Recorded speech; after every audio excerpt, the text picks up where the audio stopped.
Hello, everyone, and welcome back to Progress America Unfiltered for our 50th episode. Woohoo! We are so excited to have had so many fun episodes with you guys. We've talked about so many topics over the past few weeks, and we've got much more on the way. But for this special 50th episode, we wanted to take a step back and, really reflect on the content we've been putting out and the way it's been resonating, or more specifically, not resonating with some of the audiences. So we wanted to do our own little version of kind of like the Jimmy Kimmel mean tweets segment and just share some of our favorite hate comments that we've gotten on our various platforms, including Instagram, TikTok, YouTube, where you should make sure that you're following and subscribe to Progress America on each platform. But I want to kick it off with a fun video that was a stitch that got super popular based on a clip that Jocelyn did. This was, months ago. And this clip went super viral on TikTok. It gave us a ton of TikTok followers overnight. And it was a little controversial, even though we, of course, agree with what Jocelyn had to say. So let's see if we can see what the people are so upset about. We're all told we can be president and rock stars and millionaires. Europeans don't feel that way. Yeah, because you can't be president if you're fucking European. Didn't watch the whole video. Sorry to hear about all that, though. In America, we're rock stars and millionaires. I got one more. Yeah. Sucks to fucking suck, though.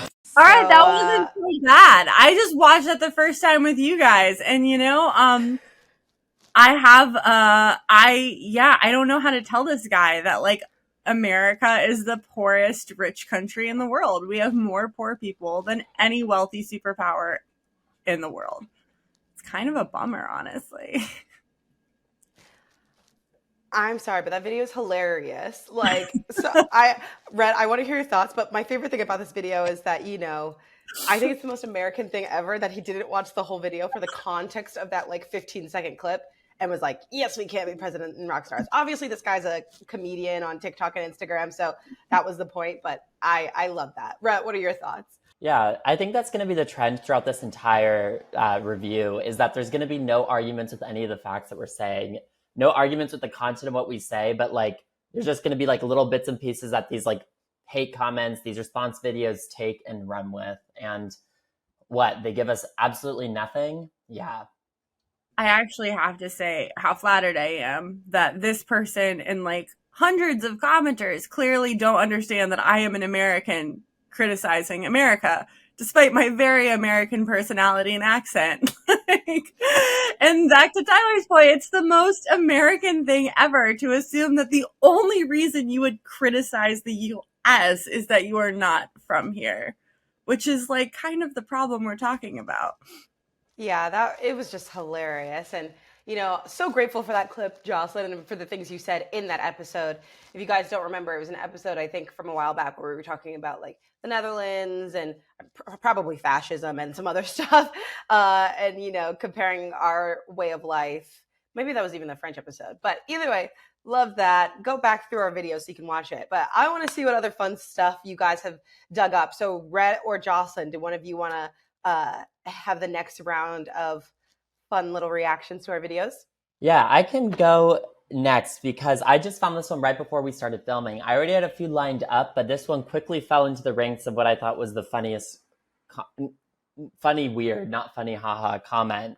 And this one says, I recommend to go to Pride section of Target, do a little shopping. Maybe it can help you get over it. And that's just so many of the hate comments that I found on the videos of me are just people saying get over it. Why are you so mad? All of this stuff. And it's if you pay attention to the news, if you use any sort of deeper thought for what's going on out there, you might be a little upset about that. You might share some of the upset that we have on this channel. That's part of why we cover things, is that things are not always rainbows, sunshine, and happiness. So we have to cover the things that are hard-hitting issues. And you know what? It's not always fun to talk about, but hey, this person recommended I go shop in Target for a little Pride merch to soothe my spirits, so maybe I will. You know what? There's nothing that a live, laugh, lesbians shirt from Target can't fix. So, maybe they're onto something. I remember growing up, my mom one time when we were in Target, she rushed me over to the pride section of the Target in our hometown, and she was just like, look at all this stuff, and it was just like, yeah, mom, we get it, like you're the the mom of a gay kid, we know. I love that though. Yeah, it was sweet. Okay, so Tyler, do you want to go next? What comment do you have lined up for us today? So this one, I can't even remember what video this was on. Oh, you know what? It was on a TikTok, I believe, where I think I was talking about either Tennessee or Florida. Like one of the two states was doing something crazy, and we were talking about what happened. And so Brian.cole.927 commented and said, California called, they want your back. I'm assuming he meant to say California called and they want me back, not my back. However, I'm not from California and have never lived in California.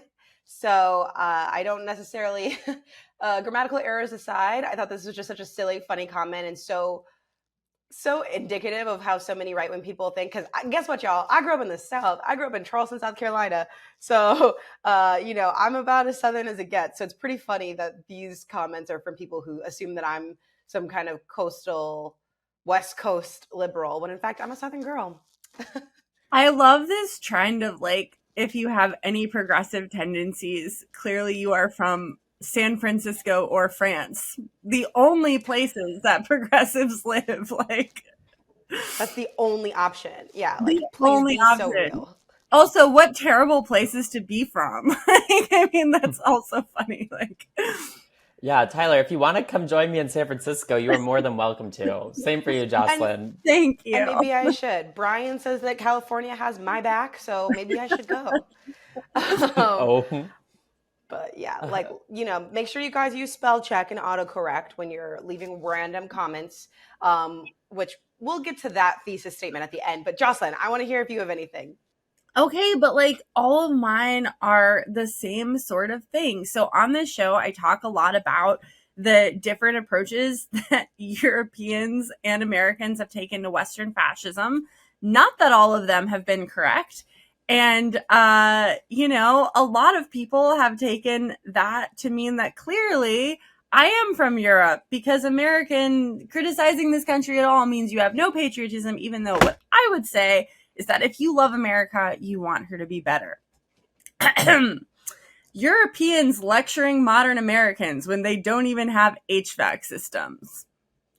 Now, if you have been to Europe in the summer, you understand there is some truth to this comment. That said, one could make the argument that they do care about the environment more, and having less air conditioning might be a positive. I don't know. One could argue that. Yeah.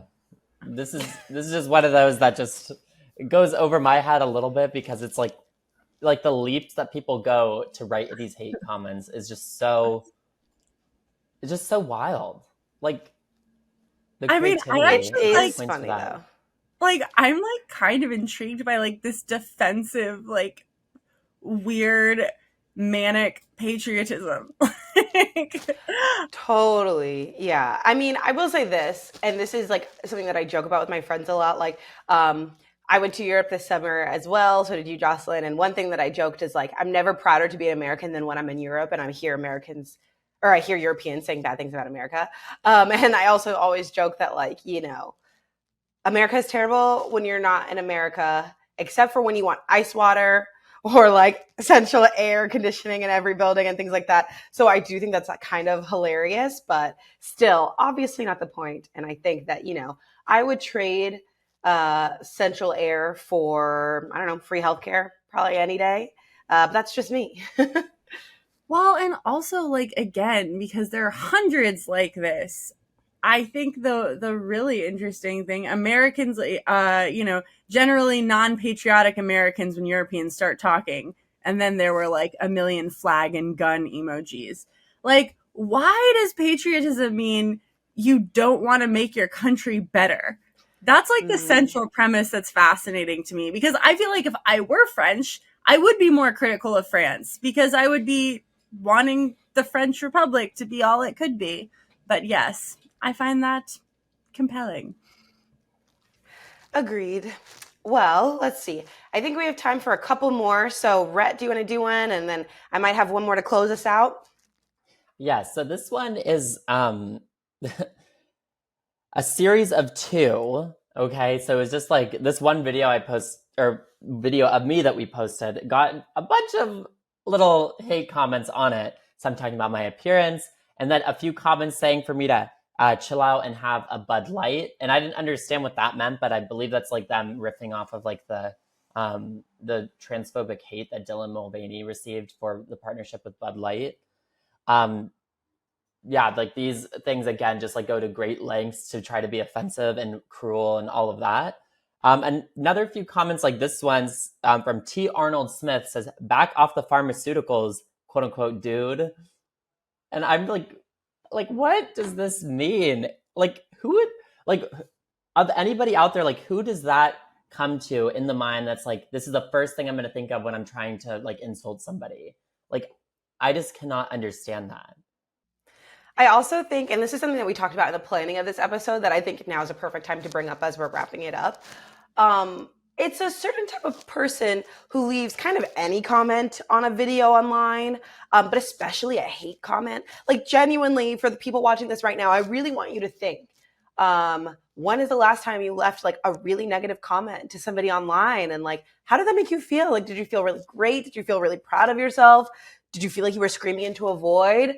Because to be honest, we really never, except for this episode, really never look at the comments to begin with. And so I do think that it's interesting and in some ways such a foreign thing to me that someone would feel so riled up by people that they have never met, talking about issues that whether they agree with or not, feeling like screaming into the internet is a way to feel heard and feel empowered, and specifically making personal attacks and not like commenting on, because nobody is commenting on the substance of what we're saying, and instead trying to comment on their perceptions of us based on how we present online.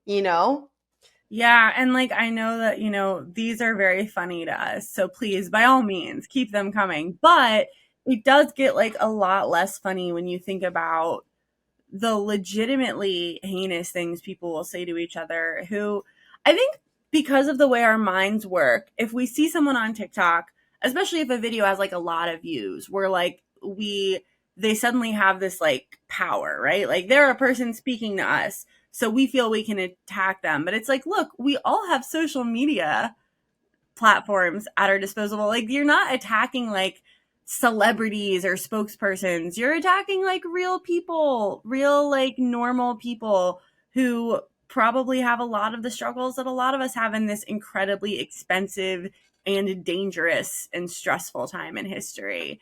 And especially when you look at this impact that social media has had on the younger generation, with suicide rates spiking, disordered eating spiking, depression, all these things, like it just gets sad really quickly. Yeah. And I will say this. Half of these people, hiding behind their like user 1 2 3 4 5 6 7 8 usernames and things like that, would not say these things in real life. I'm probably passing people like this in the grocery store who maybe have these thoughts and feelings, but would never feel emboldened enough to say these things in person. And so I also think it's important to know that like the internet is such an interesting vector for this kind of repressed speech, in a way where people who don't feel like they can say these things in real life are emboldened enough to say them online. Anyway, as we wrap up, we've got one more for you. So let's see what the people have to say. Chad Dibbling, nice sunglasses, Chad, said on a video on our TikTok, I think we were talking about gun control or some probably very serious and pressing issue. Blah, blah, blah. No H's at the end of those. Blah, blah, blah. Trump 2024, or you will have no freedom, lady. Wow. Tyler, I honored that he thinks I'm a lady, so thank you for that. But that's just so silly to me. And also, I think kind of like the summary of all of this. It's just, it's all the kind of dogma. What do you guys think?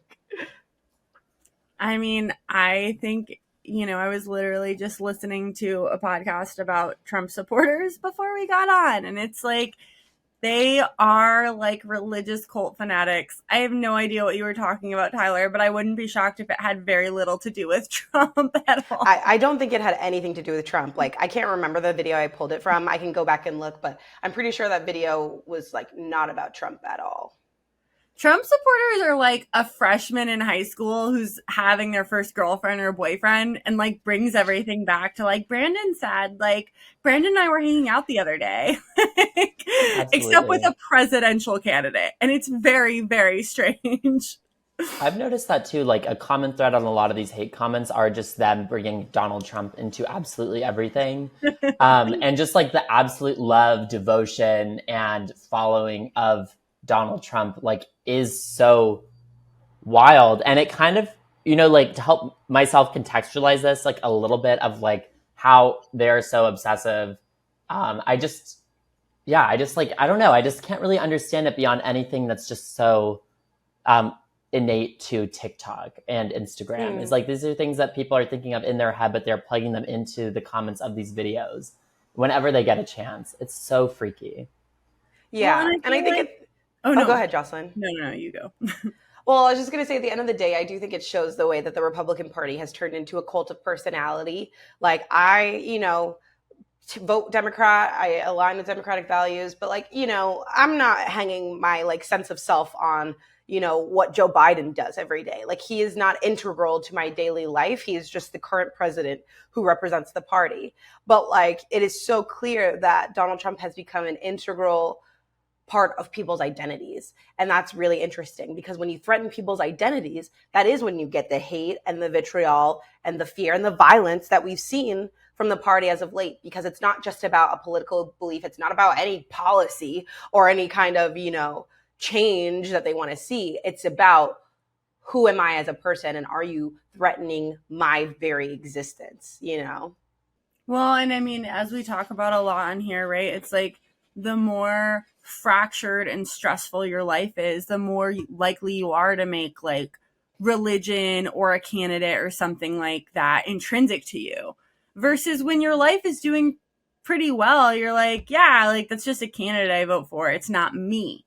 And that's why these terrifying fascist people of all throughout history are so good at capitalizing on that kind of despair and that need to identify with something. Absolutely. And like, last thing I'll say about this is like, I would never advocate for someone to detach or like not care about what's going on. But it really is important to take a step back in the mirror and understand, like, you get so much anxiety, so much fear and like loss of control when you wrap yourself up in things you can't control. Like, we live in a stressful time. Our politics shift left and right, and things are constantly changing and moving, sometimes for the better, sometimes for the worse. And if your entire identity and sense of happiness rests on who is in charge at any given time, you're going to have a rough life every 4 or so years. So, at the end of the day, like I always say, touch grass, go outside, hug a tree, like, live your life, and try to be okay with yourself, because at the end of the day, Trump does not care about you. But speaking of Trump 2024, or I will have no freedom, we will be talking about the Republican debates, which are supposed to happen tomorrow, I believe, at the time of recording. So we will hear more, not from Trump because he's not debating, but I'm sure he'll have something to say. But the other Republican candidates who will hopefully have some form of freedom promises on the docket.